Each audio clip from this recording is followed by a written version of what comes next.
So in this video, our guest Charles talks about a number of things, including Mexican residency card, the medical benefits of that, which include it's socialized medicine, so it's free, and about 80% discount over drug prices in the US. The 5 countries he would pick to live in, since he's traveled for 35 years. What are his 5 favorites? And the surprises he's had about living abroad. Americans abroad, is there really anti-American sentiment when you travel around the world? Keep listening. Right now with COVID, prices are down. If anything, there's lots of specials, lots of hotels are advertising specials and things like that. And I guess I've been paying anywhere for hotels right now in Mexico, and there's plenty of space. I pay anywhere from 10, 15 US a night, 20 rarely, but occasionally on a weekend I might have to spend 20, but usually try to keep it closer to 10 rather than 20. So would you say you're keeping within your 1,000-ish range right now on this trip? Yeah, I think so. I've had to spend a little bit of extra money with this visa thing and this residency permit. There's been a little extra spending. I haven't actually counted. I'm probably a bit over the 1,000 this month, but not by much. But mostly, yeah, I keep within it. So you mentioned that your Mexican temporary resident card. How does that work? What does it cost? How long does it take? What are the main benefits compared to just doing a visa run every 6 months? Well, the benefits, well, you don't have to do the visa run, which is not that big of a deal, but you don't have to do that. And you got this nice little card, and it does the next step, which I haven't done yet. Now that I have this resident card, well, actually my second one, I can register with the Social Security system, and then I'm eligible for all their national health care, which they have a number of clinics, hospitals all around the country, nationalized, socialized medicine. And as a resident or even a temporary resident, you are eligible for those services. So there's an important thing. Other than that, there's probably no immediate advantage. After I do this for 3 years, after another year, which will be a total of 5 years, I'm eligible for Mexican citizenship. What that's worth, well, that's I don't know. But you're able to vote here, and I will still retain my U.S. citizenship if I go that far. But the whole process, it's not. It doesn't cost that much. You start in your home country. You go to the embassy or a consulate. I went to the one in Sacramento, California, and you have to show for temporary residency permit, you need $20,000 in a bank account in your home country, or the equivalent in a monthly, over a period of a year, you have to make $20,000 coming in. That's for the temporary residency. And if you have $80,000 in cash or the equivalent in income, you can get a permanent residency, which is good for 4 years, and then you can do the citizenship. I'm doing the temporary one, so after it is 1 year, 3 years, and then I'll be eligible for citizenship, just like the permanent resident. So and the cost. It cost me, the first year cost me, I think, 200 US, and I think it was the same. I just paid for the 3 years. It was another 200 US. Oh, that's great. So what is the medical benefits you spoke about? Does that just give you access, or does it also give you any discount at the services you use? This is Dan of Vagabond Awake. Please like this video, comment, or subscribe. Any of that would help our business. We'd sure appreciate it. Thanks so much.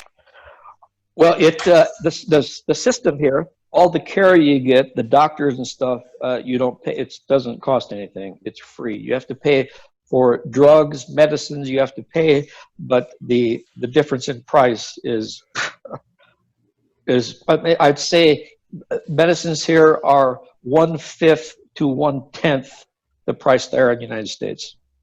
Wow, that's incredible. What a benefit. And I have a friend who works for the U.S.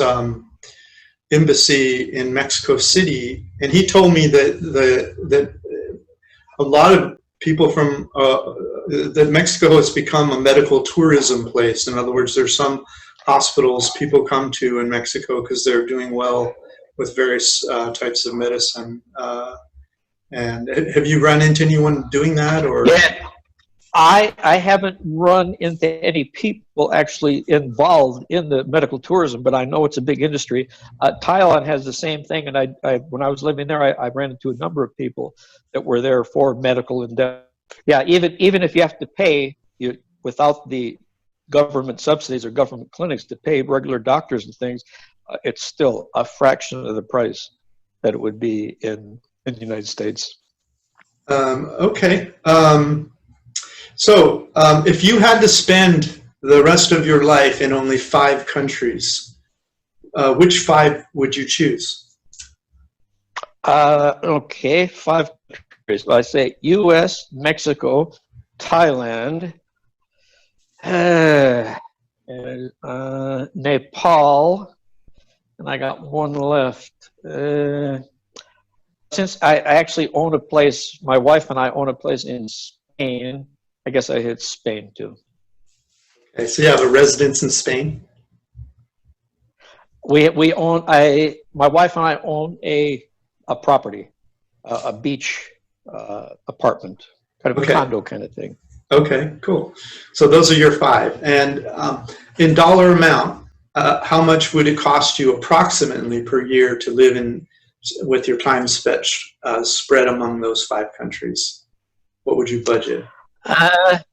Well, I'd still, Spain is more expensive than here or Thailand, but since I wouldn't be paying rent there, I could still probably get by on $1,000 a month or close to it as far as living. Traveling expenses, yeah, I'd say with travel, airplanes, international flights, and things like that, 15,000 US for a year. That's $1,000 a month plus another 3,000. Yeah, 15. If you had 20, you could be flying high. But I could do it for 15 or less. and have for 50 for 40 years or whatever those numbers are. But yeah, that's incredible. Well, Charles, I think you're an extraordinary person, and just in terms of your life experience. And I had hoped at some point to grab you and interview you. And honestly, I probably have a million other questions, but maybe I can get you to come back on in the future, and we can talk about other things. Sure. Is there anything else that you think is maybe that surprises you about the life you've been able to live, that you think maybe other people might be afraid of or not aware of, or might just more beneficial than they may realize, or just anything that Yeah, no, I understand your question, Dan. It's a good question. And I think people are afraid. People are afraid of the unknown, afraid of new places, afraid of what they heard. I mean, I get a lot of comments about Mexico being such a dangerous place. And it's up there with the United States and Brazil and some other violent countries, particularly here in the Americas. But it depends on where you are and what you're doing. I mean, I would say overall, it's Mexico, which has a bad reputation, is safer than the United States, unless you're involved in narco trafficking and things like that. Well, then there could be some violence. Other places like Southeast Asia, those places, the street crime is very low. There's just nothing to worry about. If you're from the United States, you're from a rough and tumble, dangerous country, and I think you can handle just about anything if you're from there. That's a great answer. I often wandering about. I don't really consider myself a tough guy, but I just don't feel intimidated very often as I wander around the world.